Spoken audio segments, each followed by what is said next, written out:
So gusto magregalo sa akin, ito bibigay nyo, 1,099.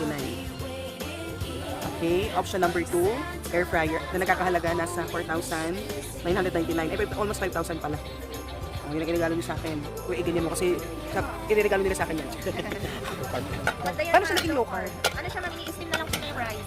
Bali yung water po niya is, dito na po siya sa regular na rice cooker, tapos dito na po yung rice niya, ma'am. Bali, less na siya ng sugar. Yung starch po na yan, nandito na sa water. Hindi na siya dito sa nahihalo So sa rice. normal na bigas din, pero yung pagparaan lang ng pagluluto. Yes, ma'am. I-steam na lang po niya, ma'am. Okay. Bali yung water naman yan, ma'am, is 1:1 naman siya. 1:1. Pag white rice po. Ay, parang gusto ko yan. Nasa magkano yan? 3.5, ma'am.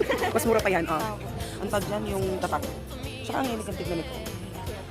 No? Ay, maganda yung black. Para sa mga formal na yan.